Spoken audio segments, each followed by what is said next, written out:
नमस्कार मित्रांनो, आज आपण एका सत्य घटनेवर आधारित अशी क्राईम स्टोरी, सायबर क्राईम गुन्हा बघणार आहोत. नवीन प्रकारे कसे फ्रॉड केले जातात हे आपण या व्हिडिओच्या मार्फत बघणार आहोत.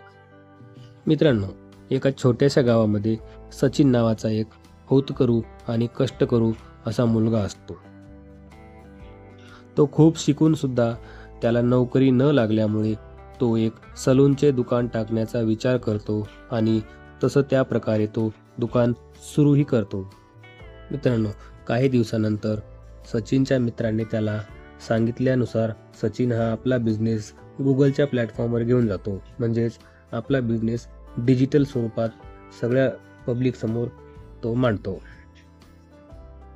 त्यामुळे त्याला त्याच्या एरियातील पब्लिक आता ओळखायला लागली होती आणि संतोषचं दुकान हे खूप फेमस झालं होतं.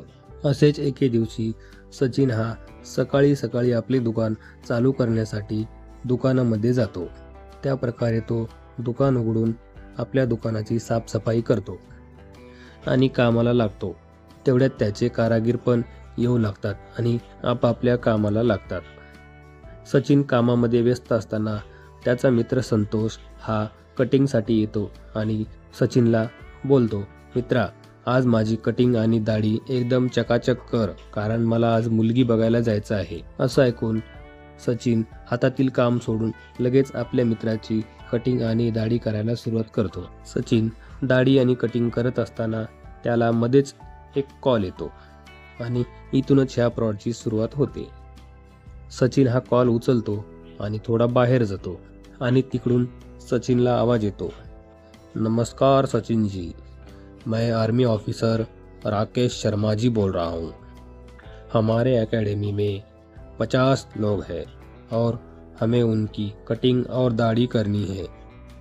आपके बिजनेस के बारे में हमने गूगल पे देखा था, इसके लिए हमने आपको कॉल किया. तेवढ्यात सचिन बोलतो, हाँ सर बोलिए, मैं आपकी क्या सेवा करूँ. तिकडून लगेच आर्मी ऑफिसर बोलतात, सचिन जी, हमें 50 लोगों की कटिंग और दाढ़ी करनी है, आपका रेट क्या है. इकडून लगेच सचिन बोलतो, सर वैसे तो हम एक जन का 200 रुपया लेते हैं, लेकिन आप आर्मी से है तो हम आपसे खाली 150 रुपया लेंगे.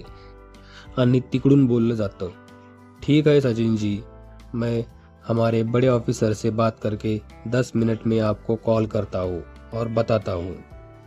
आणि एवढ्यात कॉल ठेवून सचिन आपल्या दुकानामध्ये येतो आणि तेवढ्यातच त्याचा मित्र विचारतो, का रे एवढा का बिझी, कुणाचा फोन होता. सचिन बोलतो, अरे काही नाही, थोडंसं काम आलंय, तू काय कर, तू तुझी कटिंग कर आणि जा, मी थोडंसं काम करून येतो.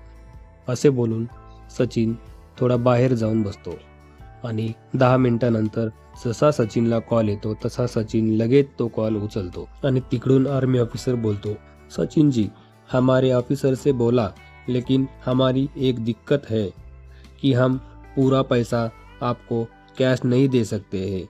इसके लिए आपका और हमारा यूपीआई का ऑप्शन भी नहीं है, तो आपको हमारी साइट पे जाके हम जो प्रोसीजर बोलते हैं वो आपको करके आपको पेमेंट लेना पडेगा. आता असं ऐकून सचिनला तो आर्मी ऑफिसर आहे म्हणून लगेच विश्वास बसतो आणि सचिन बोलतो, चलेगा साहब. आणि तिकडून सचिनला तेवढ्यात एक व्हॉट्सअपला लिंक पाठवली जाते आणि त्याला बोललं जातं की तू लिंक ओपन कर आणि आमच्या क्रेडिटचे डिटेल आम्ही तुला देणार आणि ते डिटेल तू क्रेडिटचे डिटेल त्या लिंकवर टाकून तू तुझ्या बँक अकाउंटमध्ये ते पैसे घेऊ शकतो. सचिनला वाटले, अरे ते त्यांच्या स्वतःच्या क्रेडिट कार्डचे डिटेल आपल्याला देत आहेत, म्हणजे हे खरं आहे. आणि सचिन ती लिंक ओपन करून त्यामध्ये त्या ऑफिसरने सांगितलेले क्रेडिटचे डिटेल टाकतो आणि त्याखाली सचिन आपल्या अकाउंटचे डिटेल भरतो. सचिनला तिकडून सांगितलं जातं की सुरुवातीला आम्ही तुला अर्धी पेमेंट करणार आणि राहिलेली नंतर बाकी शेवटी करणार. ही प्रोसिजर झाल्यानंतर संतोषला एक लगेच OTP येतो आणि विचारलं जातं की संतोष, तो OTP सांग. संतोषला त्या OTP वरून थोडा संशय येतो की OTP मला कसा आला, परंतु तिकडून सांगितलं जातं की संतोष, ही आमची आर्मी स्पेशल पेमेंट सिस्टम आहे, त्यामध्ये तुला OTP येणार आणि आम्ही इकडून कन्फर्म केल्याच्या नंतर ते पैसे तुझ्या बँक अकाउंटमध्ये जमा होणार.